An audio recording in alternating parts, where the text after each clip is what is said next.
만약 이 청을 들어주지 않는다면 소신과 전하의 사이가 이제부터 소원해지게 될 것입니다. 너 내 청 안 들어주면 너랑 나 사이는 끝이야.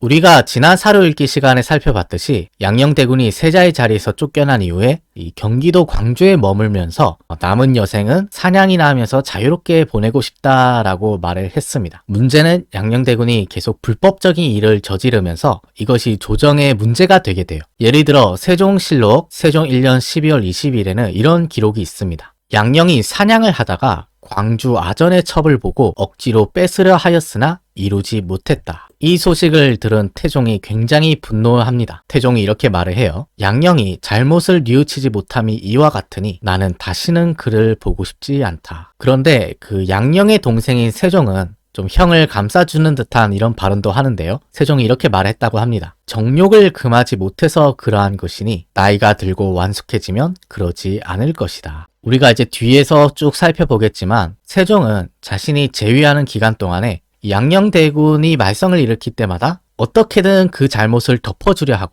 심지어 양녕을 위해서 변호까지 하거든요. 그런 모습들이 세종 1년부터 시작이 되고 있었던 거죠. 그리고 양녕대군이 또 얼마 지나지 않아서 아버지인 태종의 분노를 사게 되는 일을 또 저지르는데요. 당시 태종이 양녕대군에게 매 3마리를 선물로 보내준 적이 있는데 그 양녕대군이 자꾸 문제를 일으키니까 결국 태종이 경고 차원에서 자기가 보내준 매 3마리 중에 2마리를 압수하게 됩니다. 너 앞으로 이런 식으로 하면은 매 사냥도 하지 마라. 이걸 경고하기 위해서 그 자기가 보내준 3마리 중에 2마리는 압수를 하게 되는데요.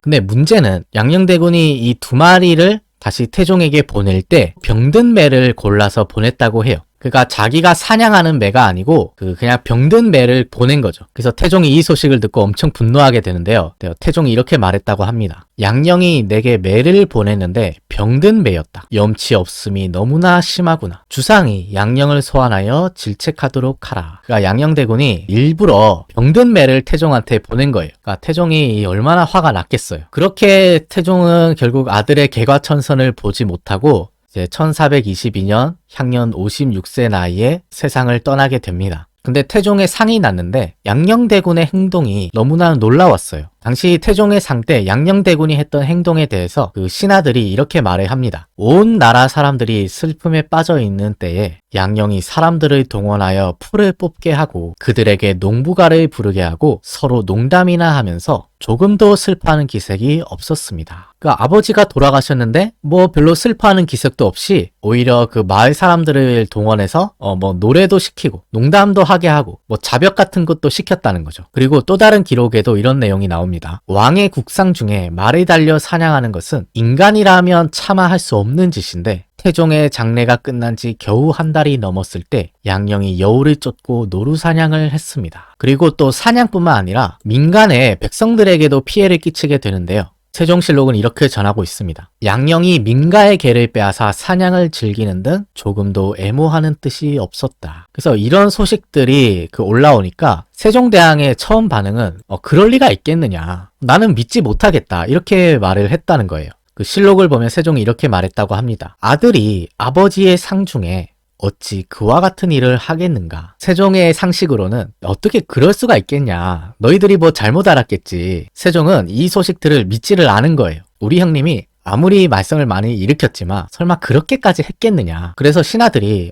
정말입니다. 정말 그렇다고 합니다. 이렇게 건의를 하니까 세종대왕이 그 내시를 양녕한테 보내서 이것이 사실인지를 묻게 합니다. 이제 조사를 해본 거죠. 근데 그 내시한테 양녕대군이 하늘에 맹세하면서 부인을 했다는 거예요. 나는 절대 그런 일을 하지 않았다. 저 하늘에 두고 내가 맹세할 수 있다. 양녕대군은 그런 사실이 없다고 잡아뗐습니다. 근데 세종대왕도 이게 좀 뭔가 의심이 갔는지 다시 한번 그 관련 증인들을 불러서 사정을 캐물어요. 근데 그 증인들을 불러서 물어보니까 모두가 틀림없는 사실이었다고 하는 거예요. 그 증인들을 신문할 때 세종대왕이 어떤 생각이 들었을까? 근데 양녕대군이 이 태종의 상 때 더 큰 문제를 일으키는데요. 아까 양녕대군이 사람들을 징집했다고 했잖아요. 그 과정에서 사고가 나게 됩니다. 당시의 상황을 실록이 이렇게 전하고 있어요. 양녕이 마을 사람들을 동원하여 돌을 운반해 자기 집을 꾸몄는데 한 인부에게 소주를 지나치게 먹여서 사망에 이르게 했다. 요즘도 술을 억지로 권해서 사람을 사망하게 하는 이런 사건들이 종종 일어나는데 양녕대군이 이때 한 인부에게 술을 억지로 먹여서 죽게 만든 거예요. 그래서 이 사건을 조사하기 위해서 현감인 박고라는 사람이 관련자들을 신문하게 됩니다. 그러자 양녕대군이 화가 나서 오히려 이 고을 현감을 세종에게 무고하게 돼요. 당시의 상황을 실록이 이렇게 전하고 있습니다. 고을 현감 박고가 이 사건을 조사하자 양녕이 원한을 품고 박고에게 허물을 돌렸다. 이윽고 임금에게 박고를 처벌하라는 글을 올렸다. 그가 오히려 양녕대군이 적반하장식으로 이 사건의 책임을 그 마을 현감한테 돌리려 했던 거예요. 심지어 세종한테 박고를 처벌하라고까지 글을 올리게 됩니다. 당시 양녕대군이 세종에게 올린 글을 보면은 굉장히 무례한데요. 그 글 중에는 이런 내용도 있었다고 합니다. 만약 이 청을 들어주지 않는다면 소신과 전하의 사이가 이제부터 소원해지게 될 것입니다. 너 내 청 안 들어주면 너랑 나 사이는 끝이야. 뭐 이런 식으로 협박을 했다는 거죠. 양녕대군이 갈수록 점점 막 나가는 것 같아요. 양녕대군의 이러한 무례한 글을 신하들은 결코 넘어갈 수가 없었습니다. 신하들이 양녕의 글을 본 뒤에 양녕대군을 잡아와서 신문해야 된다고 주장을 해요. 이것은 평소에 품었던 불충한 마음이 언사에 드러난 것입니다. 명을 내려 양녕을 신문하옵소서. 이렇게 신하들이 당장 양녕을 잡아와야 된다. 잡아서 신문해야 된다. 이렇게 강하게 주장하니까 세종대왕이 오히려 양녕을 감쌉니다. 세종이 이렇게 말을 해요. 풍문에 들리는 일을 가지고 심리를 할 수는 없다. 하물며 나와 형제 사이의 일이 아니냐. 마땅히 그대들에게 죄를 줄 것이니 다시는 말하지 말라. 세종이 이렇게 인정 때문에 양녕을 감싸는 듯한 말을 하자 신하들이 지지 않고 이렇게 말을 합니다. 양녕은 감히 불경한 말을 내뱉어서 신하의 도리를 잃고 죄를 범했습니다. 신들은 이에 매우 유감스럽습니다. 전하께서 대의로 결단을 하여 신문하십시오. 그가 사사로운 정에 얽매이지 말고 대의로 결단하셔야 된다. 형이라고 이렇게 넘어가시면 안 됩니다. 근데 세종은 이 일에 대해서도 침묵을 합니다. 세종이 계속 침묵을 지키니까 그 이튿날에 또 신하들이 상소를 올려서 이렇게 말을 해요. 근일에 양녕의 일을 아뢰었으나 윤허를 받지 못했는데 이것은 종사의 큰일이오니 청을 들어주시길 원합니다. 그 무례한 글을 올린 것에 대해서 책임을 물어야겠다. 이렇게 주장을 하는 건데 세종대왕은 이것에 대해서도 끝까지 윤허하지 않습니다. 세종이 이렇게 말을 했다고 해요. 골육의 친형인데 어찌 참아 버릴 수 있겠는가. 아무리 그래도 내 친형이 아니냐. 골육의 친형을 어떻게 버릴 수 있느냐. 이렇게 인정의 논리로 좀 읍소를 한 거예요. 어쨌든 양녕대군은 이렇게 자기 동생인 세종대왕의 아주 극진한 보호와 보살핌 속에서 이 남은 여생을 편안히 살게 되는데요. 양녕에게 약도 보내주고 술도 보내주고 아프다고 하면은 심지어 어이까지 내려 보내주고 또 그것도 모자라서 해마다 술 빚을 쌀도 보내주고 밀도 보내주고 소금도 보내주고 이렇게 사는데 아무 지장이 없도록 그 물자를 양녕에게 지원을 해준 거예요. 또 뿐만 아니라 술과 고기도 보내주고요. 그 5월에서 7월까지 무더운 여름에는 매일 얼음까지 내려줬다고 합니다. 자기 형을 끝까지 챙겨주려고 했던 거죠. 근데 세종이 이렇게 자기를 보호해주니까 양녕대군은 점점 더 거리낄 것이 없어진 거예요. 오히려 왕의 백을 믿고 더 교만한 짓을 합니다. 예를 들어 세종 10년에는 이런 일이 있었어요. 양녕대군이 자빈들과 사통하고 윤희를 불러 간통했다. 임금이 윤희를 잡아가자 양녕이 분이 나서 글을 올렸는데 언사가 몹시 불경했다. 그러니까 이번에도 양녕대군이 뭔가 임금에 대해서 불만이 있으면 거기다가 글을 올려서 아주 불경한 말을 했다는 거예요. 특히 이런 간통 문제, 이 여자 문제와 관련된 부분이 계속 추문으로 조정에 보고가 되는데 이제 그 중에서도 제가 가장 충격받았던 일은 양녕이 자기 아들의 첩까지 건드렸던 거예요.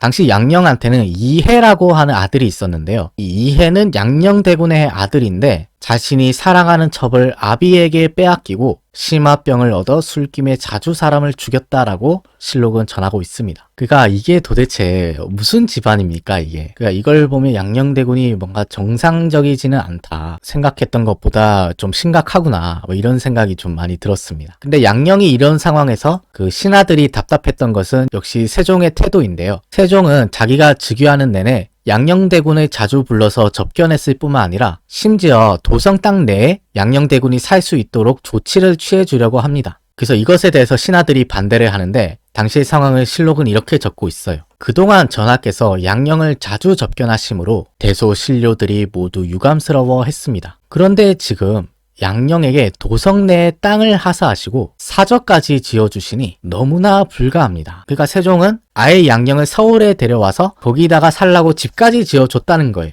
그래서 이렇게 항의를 했는데 그 항의에 대해서 세종이 이렇게 말을 합니다. 양령의 일로 와서 아뢰는 자가 있으면 모두 받아들이지 말라. 세종이 사실 신하들과 토론도 좋아하고 신하들의 쓴소리도 잘 받아들여줬다고 평가받는 왕인데요. 그런 세종이 이 뭔가 양령의 문제, 양령에 관한 사안에 대해서는 왜 이렇게 강경했던 것일까? 뭐 자기가 형의 자리를 뺏었다라고 하는 뭐 이런 죄책감이 있었던 것인지 이상하게 양령에 대한 일에서만큼은 뭔가 세종대왕답지 않다 뭐 이런 생각이 좀 듭니다. 그래서 신하들도 대체 세종대왕이 왜 저러냐, 전하답지 않으십니다 뭐 이런 식으로 말하기도 하는데요. 신하들이 이렇게 말했다고 합니다. 신들은 분통함을 이길 수 없사옵니다. 어찌 어진 임금이 다스리는 조정에서 이런 일이 있을 수 있단 말입니까? 전하처럼 어지신 임금이 대체 이 일에 대해서는 왜 이러시느냐. 신하들이 이렇게까지 말하는데 세종은 눈 하나 깜짝하지 않습니다. 세종은 오히려 신하들을 좀 골리는 듯한 이런 말도 하는데요. 양령의 일에 대해 매번 똑같은 상소를 올리는데 판을 만들어 놓고 인쇄소에서 찍어내는 것이냐. 양령의 사저공사가 끝날 때까지 보지 않겠다. 그러니까 세종대왕이 그 신하들이 계속 같은 말을 반복하니까 왜 항상 너희들은 똑같은 내용의 상소를 올리냐. 혹시 뭐 인쇄소에서 찍어서 올리는 것이냐. 상소문을 복사해서 올리는 것이냐. 이렇게 이제 핀잔을 주셨습니다. 그러면서 세종대왕이 신하들에게 양해를 구하기도 하는데요. 평범한 백성들도 형제 사이의 잘못은 덮어주려 하고 혹시 죄에 걸리면 뇌물이라도 써서 빼주고자 한다. 한 나라의 임금이 저 백성들만 못하게 친형 하나를 감싸줄 수 없단 말인가. 그러니까 제가 세종에게 한번 감정이입을 해보면 우리같이 저 평범한 사람들도 형제 간의 잘못은 서로 덮어주려고 한다. 혹시 내 형제가 뭐 잘못해서 죄에 걸리면 뇌물이라도 써서 빼주려고 하는 게 사람 마음이다. 그게 인지상정이다. 이 한 나라의 왕인 내가 왜 형 하나를 못 감싸준단 말이냐. 이렇게 우리한테 하소연을 하고 있는 거예요. 여러분들은 세종의 이 말에 대해서 공감을 하시나요? 세종의 이 말에 설득이 좀 되십니까? 저는 약간 고개가 갸웃해지는데 물론 평범한 사람은 이렇게 말을 할 수 있어요. 근데 공적인 위치에 있는 사람, 나라의 책임을 맡은 사람이 이런 사적인 인연에 휘둘려서 공적 영역에서 의사결정에 영향을 주려고 한다면 과연 그것을 용납할 수 있을 것인가? 물론 이때는 전통시대라는 것도 감안을 해야겠지만 저한테는 좀 절절하게 와닿진 않는 것 같아요. 뭐 어쨌거나 양녕대군은 이런 세종대왕의 극진한 보호 속에서 편안하게 여생을 마치게 되는데요. 양녕이 세종보다 더 오래 살거든요. 그래서 세종이 죽고 나서 이제 정치적으로는 수양대군이 세종의 손자였던 단종을 몰아내고 자기가 왕이 되게 되는 계유정난이 일어나는데, 근데 당시 수양대군이 정변을 일으켰을 때 양녕대군이 그 수양대군에게 이런 상소문을 올렸다고 합니다. 수양대군이 왕이 됐을 때 양녕이 그 단종을 처벌해야 한다면서 이런 상소를 올려요. 망설이며 결단하지 못하면 반드시 후환이 있습니다. 노상군, 여기 노상군은 단종을 말합니다. 단종이 변란에 참여하여 종묘사직에 죄를 지었으니 어찌 그를 용서하여 국법을 문란하게 하십니까? 그러니까 이 세조가 자기 조카이자 세종대왕의 친손자인 단종을 이제 유배를 보내고 나서 이제 죽이는 것까지는 머뭇거리고 있었는데, 당시 양녕대군을 비롯한 여러 사람들이 합동으로 상소를 올려서 단종을 용서하지 마십시오, 단종을 죽이십시오, 이런 상소를 올린 거예요.